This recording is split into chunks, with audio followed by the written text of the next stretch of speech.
प्राकृतिक आपदाओं के कारण भटियात विधानसभा क्षेत्र में हुए भारी नुकसान को लेकर कुलदीप सिंह पठानिया ने लोगों को आश्वस्त करते हुए कहा कि बेघर हुए लोगों को प्रदेश सरकार विभिन्न आवास योजनाओं से लाभ प्रदान करेगी। कुलदीप सिंह पठानिया ने कहा कि चूंकि प्रदेश में अधिकांश क्षेत्र वन भूमि की श्रेणी में आता है, ऐसे में बेघर और भूमिहीन हुए लोगों को राहत प्रदान करने के लिए मुख्यमंत्री ने भूमि उपलब्ध करवाने की बात भी कही है। उन्होंने आशा व्यक्त करते हुए कहा कि प्रदेश सरकार विधानसभा के मानसून सत्र में इसे लेकर नई नीति निर्धारण अवश्य करेगी।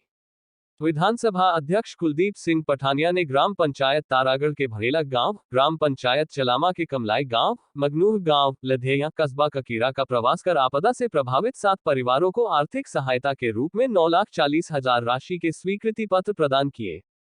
कुलदीप सिंह पठानिया ने वडेगी गांव में लोगों की समस्याओं का समाधान करते हुए लिंक रोड ककीरा से कटलू तक संपर्क सड़क के उन्नयन कार्यों को जल्द शुरू करने का आश्वासन भी दिया।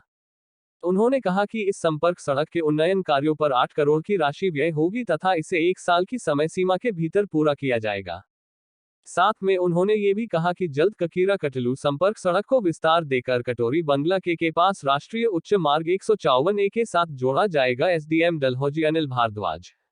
एसडीएम भटियात पारस अग्रवाल, अध्यक्ष ब्लॉक कांग्रेस कमेटी विजय कंवर, उपाध्यक्ष जिला कांग्रेस कमेटी तरुण मल्होत्रा, ब्लॉक कांग्रेस कमेटी के वरिष्ठ उपाध्यक्ष कृष्ण चंद चेला, वन मंडल अधिकारी रजनीश महाजन, अधिशासी अभियंता जल शक्ति विभाग राकेश ठाकुर, विद्युत पंकज राठौर, खंड विकास अधिकारी मनीष चौधरी, सदस्य जिला परिषद पवन टंडन सहित विभिन्न विभागों के अधिकारी इस अवसर पर उपस्थित रहे। अभी हाल ही की बरसात में बढ़ेला गांव में और ककीरा जरी पंचायत में मंगनू गांव में और नीचे तारागढ़ पंचायत के नीचे जो है बढ़ेला, नीचे तारागढ़ पंचायत के नीचे लधिया गांव और इसके बाद बड़िंगी गांव और ककीरा के कुछ गांवों का मैं आज दौरा कर रहा हूं। अभी बढ़ेला में हूं। इन सारे गांवों में पिछली बरसात की वजह से बहुत सारा नुकसान प्राइवेट प्रॉपर्टी को और सरकारी संपत्ति को हुआ है। अभी यहाँ पर हमने जो 6 लोगों के घर पूरी तरह से नष्ट हो गए, उनको राहत राशि के रूप में 1,30,30,000 रुपया जो है, और जिनके पार्शल डैमेज हुए हैं उनको 60 और 80,000 के बीच में अभी जो है उसके स्वीकृति पत्र हमने दिए हैं। ये बहुत ही दुख की बात है और अभी बहुत सारे ऐसे परिवार हैं जिनके पास अब मकान बनाने के लिए भूमि नहीं है। मैंने ये विषय सरकार के समक्ष भी उठाया है और मुझे उम्मीद है कि अभी जब सत्र लगेगा 18 से 25 के बीच में, तो जिन लोगों के मकान गिरे हैं,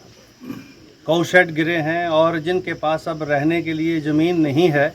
और जैसा माननीय मुख्यमंत्री जी ने कहा है कि जो लोग बेघर हुए हैं हम उनके घर बनाकर हम उनकी इमदाद करेंगे, और जिनके पास ज़मीन नहीं रही है उनको ज़मीन भी हम उपलब्ध कराएंगे। चूँकि यहाँ पर फॉरेस्ट कंजर्वेशन एक्ट के तहत हिमाचल प्रदेश में की जो भूमि है वो वन भूमि है और तकरीबन 67% जो एरिया है हिमाचल प्रदेश का वो वन भूमि में आता है, और 56,000 स्क्वायर किलोमीटर में से मात्र